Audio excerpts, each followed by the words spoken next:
Hey Fred, we're on part two of Q&A questions, and this one comes from Jonathan, and he's talking about 35% food-grade hydrogen peroxide. He just wanted to ask you if it was safe to take internally if it's diluted appropriately. Please comment.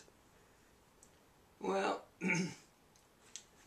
I don't like speaking in absolutes or saying anything is a panacea, but in my experience, diluted properly according to the dilution formula that's on the back of the bottle, it is safe. But, food-grade hydrogen peroxide, it is a controversial substance. That's why they ship it as hazardous material.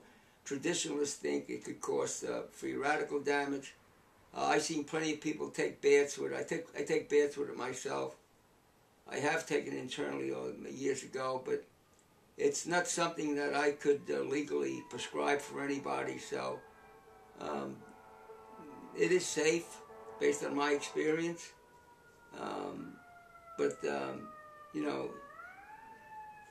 It's actually illegal for me to tell somebody that it is safe. But I've used it myself. I know plenty of people use it with no ill side effects. Great, thank you, Fred. And another question by Jasmine. She talks about how she's getting a lot of feedback from people that she's in her daily walk of life about raw foods from her friends in the grocery lines, and some people are encouraging her to hold a class. But she says, how do you start eating healthier? When we all know that eating raw foods would be helpful. And what about protein? What's your feedback on eating healthier and raw foods and about protein, please? Well, the way to start people onto a healthier diet is through giving up all the processed food. That is an accomplishment in itself. What I do when people come to see me, not everybody's willing to go to a raw diet, I get them to give up all the processed food. In spite of some of the negative feedback you hear from some people that don't understand raw foods or vegan diets, they're concerned that you won't get enough protein. That's definitely not true. You definitely can get enough protein on a vegan diet and a raw food diet. But when you're starting from the average of the standard American diet, people do go through what seems like a protein deficiency. It's really part of the detox. As your body adjusts to vegan source of proteins, your body goes through a transitional change, and your body will adjust to it. Giving up all the animal protein is not absolutely necessary to be a healthy person, but I do encourage people to follow vegan diets. In some cases, they might have to supplement a little bit. In the long run, it does work out better. But a vegan diet, it consists of fruits, vegetables, nuts, seeds, whole grains, legumes, if you're talking about eating some cooked foods. And it's very obvious that you definitely can get enough protein when you're eating a vegan diet with some cooked foods like nuts, legumes, and sprouts and things like that. You definitely can get enough protein. One of the misconceptions in this country is we have a mania here with protein, especially animal protein. And everybody thinks everything's about protein. They want to lose weight, eat more protein, and the protein speeds up your metabolism, and it's a poor source of fuel, so you will burn body fat. But the real problem in this country is an excessive protein. The real problem is the protein, but it's not too much. It's not that you're not getting enough. It's that we're getting way too much in the standard American diet. And in the long run, it's speeding up your metabolism. It's a factor in degenerative diseases. It's a factor in inflammatory disease. So what I tell people is try to reduce the amount of animal protein that you're getting in your diet. And even if you're getting into a vegan diet, you do not need, protein shakes and things like that. But that is a gradual transition. You have to give your body a chance to adapt to that. Myself and a lot of people that have been eating the way I eat for years realize that we certainly don't need a lot of protein, that's for sure. So, everybody has to have their own experience and start by leaving out all the processed food. Try to eat as much raw food as you possibly can. Try to detoxify your body so it becomes more biologically efficient, and then you could just do better and better. And of course, if you can get supervision from an experienced practitioner, that definitely would help you. Great. Thank you, Fred. Another question came from Harvey, and he talks about cacao powder, and he's heard that it's not a healthy product and shouldn't be consumed. What is your thoughts about cacao powder? Well, I mean, I don't use it myself, and I know plenty of people that do use it. It does contain caffeine and theobromine. Theobromine it's used in a lot of pharmaceuticals. I know it's very controversial. It's certainly not I don't classify it as being a superfood. As far as it being a poison, I don't know if anybody ever dying from it.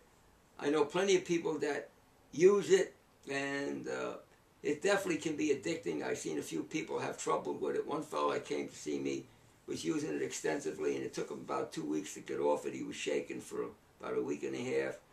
But I'm not really want to get into any of these controversies that exist in the raw food community, because to me, I don't think that that's the important thing. I don't use it myself.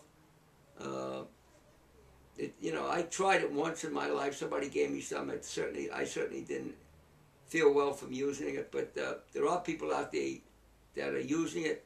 But people that come to see me and they want what I consider the best way to go, I tell them it's best to leave out. Great. Thank you, Fred. Appreciate that. Also, a question from Randy about the alkalizing water, the ionizer, as well as, I guess it's also called the Kangen water also. We wanted to hear basically some of your thoughts about the value of the ionized water in relationship to the physiology of the body. Well, your blood pH is supposed to be someplace between 7.34 and 7.35. The alkalizing water I find that it works very, very well. I use it myself. I know a lot of people have gotten benefits from it. It neutralizes a lot of the endogenous, the acid-forming qualities of some of the endogenous toxins. I recently spoke to somebody that just went on a short water fast, and they could never get beyond the first day because they felt so terrible. And he's fasting with the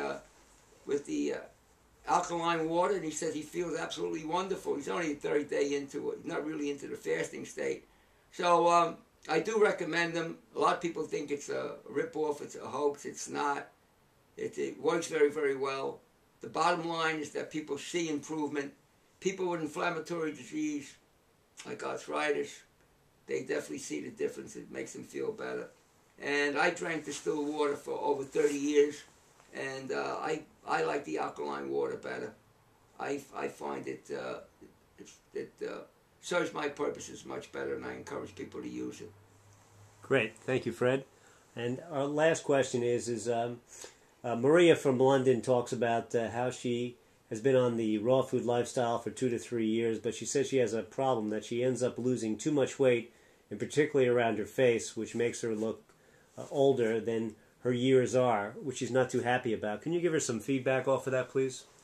Well, many people, when they switch to raw food diet, they lose a lot of weight, and in most cases, there's not a problem with that. Just cosmetically, they're uncomfortable with it, and they get a lot of criticism from it. And she was on a 100% raw food diet. She might want to try weaning herself into it by eating a diet that's 80% raw. Try to gently let her weight go down and make sure she's alkalizing herself. Because a lot of people think because you're on a raw food diet, you don't have to drink water. That's a terrible mistake. A lot of people start urinating a lot, and they're actually suffering from subclinical dehydration. So if it's not working for you, I mean, don't do it. That's my philosophy. Try, eating 80% raw rather than 100% raw, and see how you do. Remember, you don't want to live up to a philosophy. This is about being healthy. If you live up to a philosophy and you're not healthy, it's not worth it. Great. Thank you, Fred. Also, don't forget to check out our new survey coming out on www.fredbishyforhealth.com, and don't forget our natural health plan. Thanks a lot, and we'll see you next week.